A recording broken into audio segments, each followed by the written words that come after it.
Marcus Hayes. Follow him on Twitter at InkStainedWretch. Writes for the Philadelphia Daily News, Philadelphia Inquirer, and he joins us now on the Boardwalk Honda Hotline. Marcus, how you doing on this Monday? I'm doing well since I heard that theme music. So it takes two of you guys to replace Mike?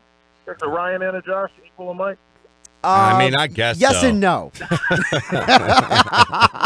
Or maybe the show improved 100%. No comment. I cannot confirm or deny. Marcus, I did want to start with the Sixers with you because, you know, they finally beat the Celtics. Everyone, they finally got over the hump. And then they go down to Atlanta and they lose on a last-second buzzer beater to Trae Young and the Hawks. And I think a lot of Sixer fans out there are trying to reconcile the two in their mind. So how do you reconcile beating the Celtics but then losing in Atlanta to the Hawks? Well, the Hawks are a pretty good offensive team, if I'm not mistaken, and the Sixers aren't a very the Sixers starting five has been together for 9 games. I think they're 7-2, but they're not a very good defensive team yet. And they also are a little bit shaky down the stretch because they don't really have defined roles. I mean, giving the ball to Jimmy Butler and saying make a play isn't really a strategy. But that's kind of who they are at this point. But again, it's only 9 games. That's 10% of a season. So less than 10% of a season. So, I'm not really concerned. They're 7-2 when those 5 starters start. Let them sort of figure it out. They've got a little bit of time, and they played very, very well against the Celtics. And, let's be honest, Joel Embiid had 2 turnovers, and Jimmy Butler didn't shoot for some reason. And then they got beat on a runner from a rookie with, a tenth of a second left. We're not having this conversation. If any of those 3 things don't happen, we're probably not having this conversation. They're a pretty good team, and that's the other thing. I mean, the rush to anoint them a power in the East after Elton Brand and I guess Brett Brown did all those machinations to bolster the roster, that to me was foolish. I mean, if it had been done in the offseason and they had a training camp together, yes. But if you had Jimmy Butler, Tobias Harris, and Jimmy Butler, Tobias Harris to this mix with 4 other players, expecting them to, sort of gel in 9 games is just, it's foolhardy. Marcus, how much do you also think it is that people are just by nature today, they're impatient? I always call it the microwave society. Everyone wants their mac and cheese in 90 seconds or less, and that they look at their sports sometimes and they just lack the patience of saying, look, Ben Simmons is only in his second full basketball season. Embiid's only playing basketball overall for 8 years, and this is only the second time Brett Brown has had a legitimate NBA roster. How much of it do you also think is people are just by nature impatient? I would like to know the first time you had a legitimate NBA roster, because last year's win. If you're converting a power forward who hasn't played in a year to point guard, he's not a legitimate point guard even at the end of the season. I don't care if he's rookie of the year; he's just not that good, and he's the main reason they lost in the playoffs because he can't shoot. So to me, that's not a legitimate team. I mean, if T.J. McConnell is your answer off the bench in Game 2, that's not a legitimate team. That's not a slap at T.J. But if you're going to be a contender, and you have to rely on T.J. McConnell to give you relief, then you're not a legitimate team. The first time he's had a legitimate team has been these 9 games. So, that to me begins and ends the conversation. I understand what you're saying. Yeah, everybody wants instant results. But, and I think there's some Brett Brown fatigue here. I think we're sick of sort of hearing Brett Brown for, 5, 6, 7 years sort of say the same things, and then we hear the same voice changing gears, and it's hard to believe. But the reality is, he's the number 3 seed last year, 16 straight wins, 10 of which without Joel Embiid, and I think 12 of which with Markelle Fultz, which is, kind of amplifies how good they were. And, they won a playoff series last year, and they're the number 3 seed again, totally remade.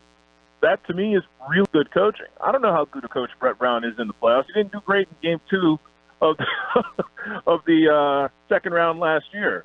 It's hard to I guess crucify a guy for one bad game against a team that is better than you and is a bad matchup for you.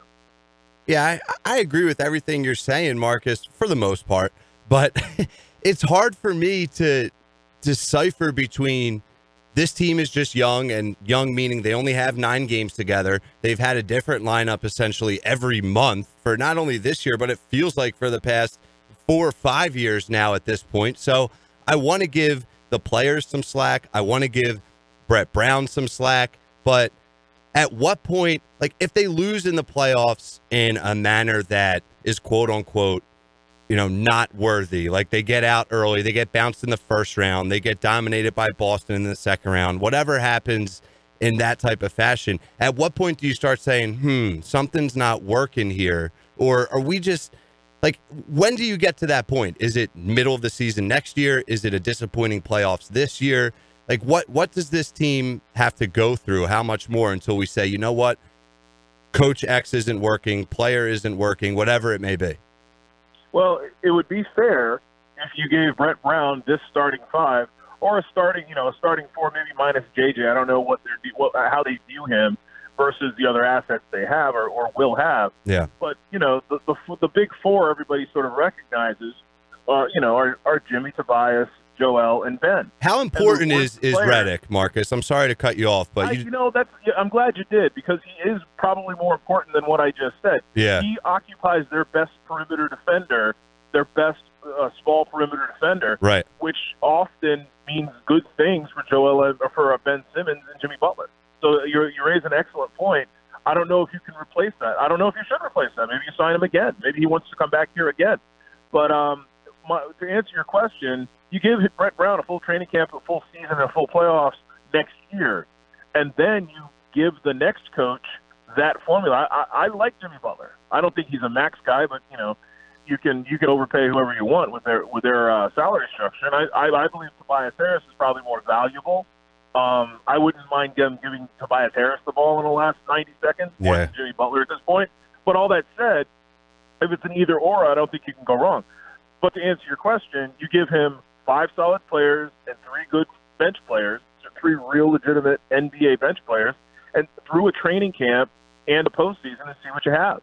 That, to me, just makes sense. And I might be wrong about Brett Brown, but I think he's a capable, adaptable, smart coach who's done really, really well with what he's been given here and everywhere else he's been. Yeah, I agree. I think listen, it's Philly. He's under the microscope. He's going to get this ridiculous criticism, some fair, some not, regardless, especially when you have the hype and expectations, once again, fair or not, for this team. But how important is this year's playoff run, or not important at all, to keep Jimmy, to keep Tobias, to keep JJ Redick? Like, are you looking at this run this year as, yes, maybe they're not there yet. Yes, they haven't played together. Yes, Brett Brown is still learning, now with an elite team, quote unquote, on how to coach and how to win playoff series. But if they get bounced, or if something happens where Jimmy doesn't like it, like, could we see Jimmy leave? Could we see Tobias leave? Like, I know it's crazy, but let's understand Jimmy's never going to like it. Unless they win 82 games, Jimmy ain't going to like it. True. I mean, that's just who he is, and you sort of swallow that. But you also swallow Joel Embiid promoting himself as the man, and Ben Simmons sort of like not improving where he should improve at the free throw line and on the perimeter. But I like the bones of this team. This starting 5, I think, can do things. I think this starting 5 can get to the Eastern Conference Finals next year. They might be able to get there this year if they play a better brand of defense, especially. And I think we're going to see that happen the more we see, Mike Scott and Ennis come off the bench and understand what's asked of them and understand the system, because it's really hard to play with a second string that has been thrown together as well. Now, all that said, that was the same thing we were talking about last year, right? The depth in the second unit. They've addressed that, but I think something that goes under the radar or underappreciated is how little time that second unit and the different iterations of the second unit have how little time they've had together. Don't forget the big guy got hurt too. Joel got hurt, but the big guy got hurt just the same time. So without Boban in that middle playing that 12 to 15 minutes with that second unit, that chemistry was messed up as well. So you really have 2 teams that have to learn to play together down the stretch here. And I like every element of this team, including the head coach, and the general manager. It's a good team. It's a good franchise. And I believe with Josh Harris, I guess the principal owner or co-principal owner, what he said, a month ago, 3 weeks ago about, well, we have to see something in the play. I think that was ill-timed. I think that was irresponsible. And it undercuts Brett Brown's authority with at least three players, Butler, Simmons, and Embiid, who can be a little headstrong, who can be a little insubordinate. Yeah, the timing of those comments were a little bit disappointing, and it wasn't needed at that time, at any time, let alone that one, when I felt like the microscope or the magnifying glass, whatever the heck the instrument is, was on Brett Brown, more than ever. But the Sixers defense, you brought it up a little bit earlier, specifically against the pick and roll, Marcus. Like, I feel like Embiid is out on an island in that pick and roll situation when they're playing against a team that has a good guard that can attack the paint and can attack the pick and roll. You see it against the Hawks with Trae Young. You see it against Kemba Walker, and there's more examples there. So is that a quote unquote concern for you, or what's to that?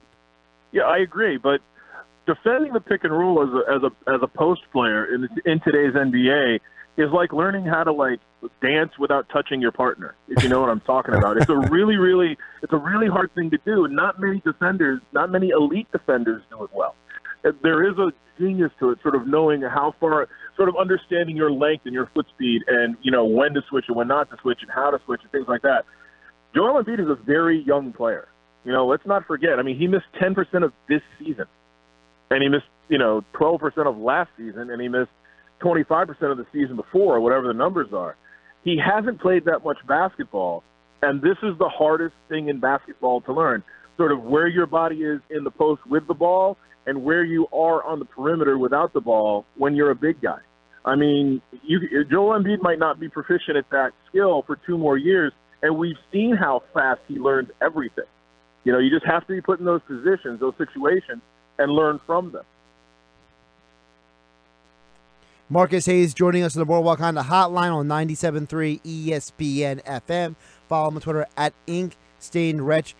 Marcus, I want to jump over and ask you a couple of questions about the non-Sixers teams in Philadelphia, if that's okay. That's great. I just got back from spring training, and I'm writing a Flyers column as we speak. So, well, that's perfect because, with the Phillies, opening day is this Thursday, and, for a lot of people, Bryce Harper's, he's the box office attraction. We understand that, but there is still the rest of this team, and I think that what gets overlooked is what John Middleton did bring up at the Bryce Harper press conference, which is you have a guy in Matt Klintak. He brought in not just one, but 2 former MVPs. He brought in Andrew McCutcheon as well. Gene Segura, JT Realmuto have both been All-Stars. You have an experienced bullpen pitcher who's very good, and David Robertson. So overall, I know that a lot of people are focused on Bryce Harper, but Marcus, you could argue that this team as a whole is much improved from last year, and they're in a much better position to be successful moving forward than they ever were at any point last season. Oh, that's without a question. I mean, it's not really close. And let's not forget the guy that makes all this relevant and possible, Rhys Hoskins. I mean, Rhys Hoskins almost beat Bryce Harper in the home run derby. Yep. Hit and line drive. I mean, this guy is a spectacular talent, and I think we don't appreciate him quite enough. And I don't think Bryce Harper comes here without Rhys Hoskins being here, not because they're buddies, but because he understands that Rhys Hoskins is kind of a straw. He kind of stirs the drink. What those two guys could do at the ages of 25 and 26 for the next 10 years just sort of boggles the mind. I mean, it's a terrible comparison to make because of the steroid stigma, but you think about Canseco and McGuire. You think about a team that when the opposition comes in, they're just terrified to face 3-4. And that's, it's amplified if they can secure JT Realmuto after next season. He's arbitration eligible after this season, but free after that. If they can extend him as an elite catcher for, 5-6 years, I mean, this could be a spectacular lineup for a long time. I like the talent at the front end of this lineup with Aaron Nola and Jake Pivetta, who's getting, he's not the number 2 starter, but Pivetta's getting that number 2 spot. But yeah, to your point, adding Gene Segura, an excellent defensive shortstop who can hit and is under contract reasonably for years to come, to 2024, I believe. Adding JT Realmuto, a great defensive catcher who's, had the best catcher spring since, like, Chris Coast, if you remember him. Yes. And adding Andrew McCutchen, who there's not going to be any Fortnite played with Andrew McCutchen on this team. Andrew McCutchen, he's a sheriff. It's a little disappointing.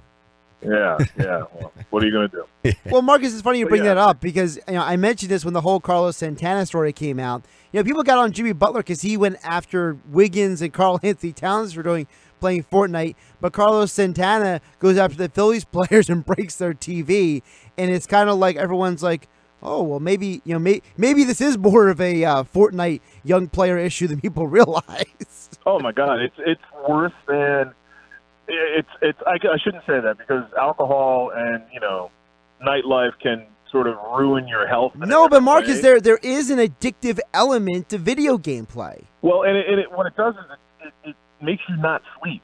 Yes. You don't get tired playing Fortnite. You get tired running the streets and chasing skirts and drinking and carousing. But you don't get tired playing Fortnite. And it's about rest. I mean, I've done stories over the last 2 or 3 years where the number one concern of every general manager, of every sports science guy, is that these young guys between 20 and 25, 27 don't get enough continuous REM sleep to heal their bodies for the next day, to help their bodies rejuvenate and grow for the next day. For them, and it becomes chronic. The fatigue becomes chronic.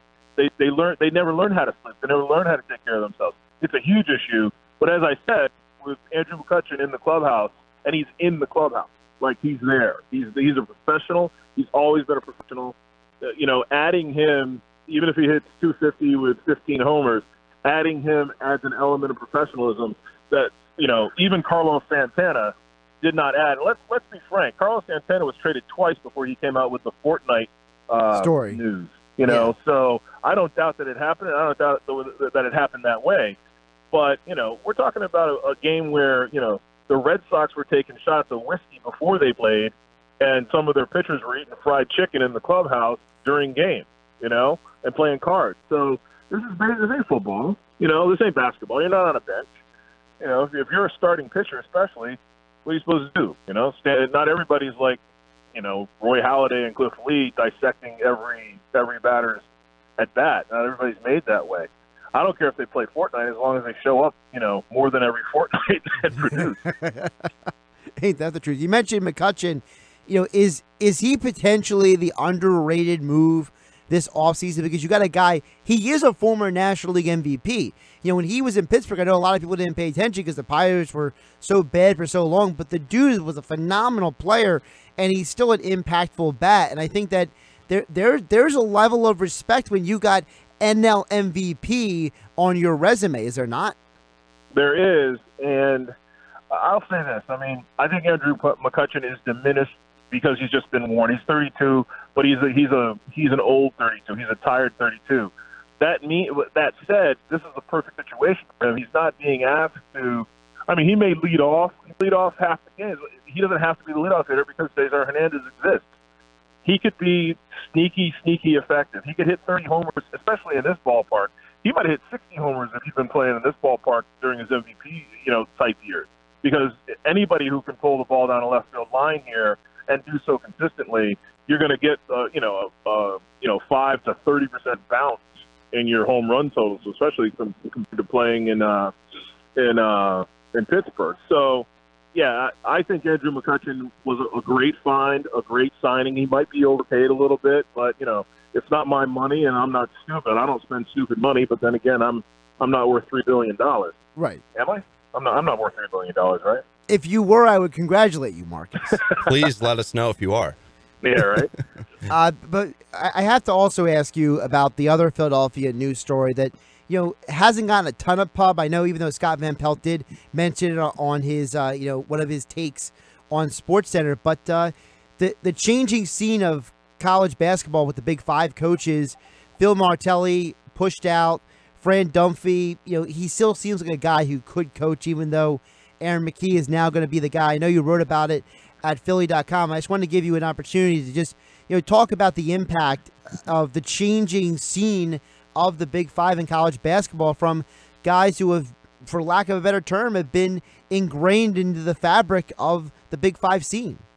You know, it's an interesting time because all three guys, John Giannini last year, Fran Dunphy kind of last year with a farewell tour this year at Temple, and Giannini at LaSalle, and then abruptly Phil Martelli after a bad season at St. Joe's. All three guys sort of trademarked their institutions for this era. You know, not so much Dunphy at Temple because the specter of John Chaney is so large, but, you know, you forget that Dunphy went to 6 NCAA tournaments a year in a row, a year after he went to Temple, and only began to struggle once they changed from the A10 to the AAC. But, you know, he had a successful run there, and, you know, he made Penn what it is now, you know, in that era. He is to Penn what Chaney is to Temple. Dunphy is. Martelli's going to have the court named after him one day. And John Giannini, you know, to be able to get to the Sweet 16 even once, coaching in a 3,000-seat gym in the middle of North Philly, that's just, you know, that's unbelievable. It really is unbelievable to think that that group of guys got that far. And I was there for, you know, several of their runs, especially the, you know, the LaSalle run and the St. Joe's run. It's just, you know, they're just good dudes, and they're good coaches, and they're good people. And they became the face and the voice of their institutions. I went to Syracuse, and Boeheim was the face and voice of that institution for a long time. And he does a terrible job of it. You know, he's kind of an embarrassment. But these guys did not do a bad job of it. They've been wonderful.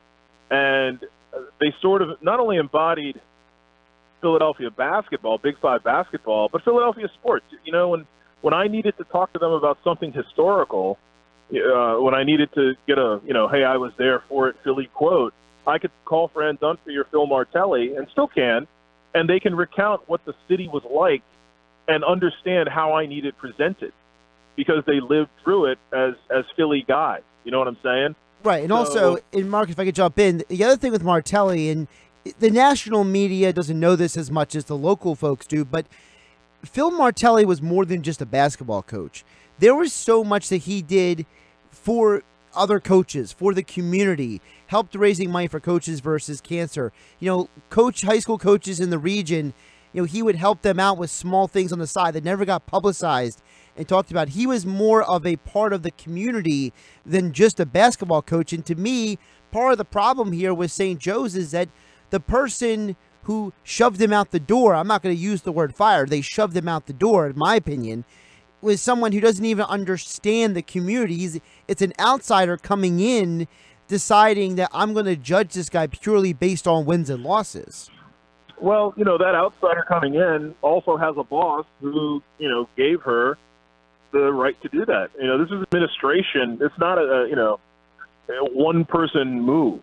So the people who decided this, who allowed this to happen, do understand what Phil Martelli is and will always be to Philadelphia and the Philadelphia basketball community and the Philadelphia community at large. I mean, just think about the times Phil chimed in on other stuff, like the Eagles or the Phillies, you know, like or the Sixers or whatever. But you're right. I mean, all of them were gracious and generous with their time, their efforts, their resources, and their players really, really appreciate them. They really do.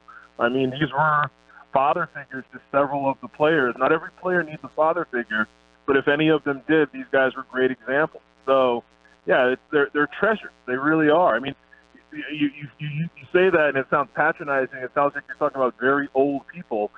They're very, you know, vibrant people. There's a lot of life ahead of them, but they are treasures, and they should be appreciated as such. When you think about all the bad in college basketball and how almost none of it has touched any of those programs.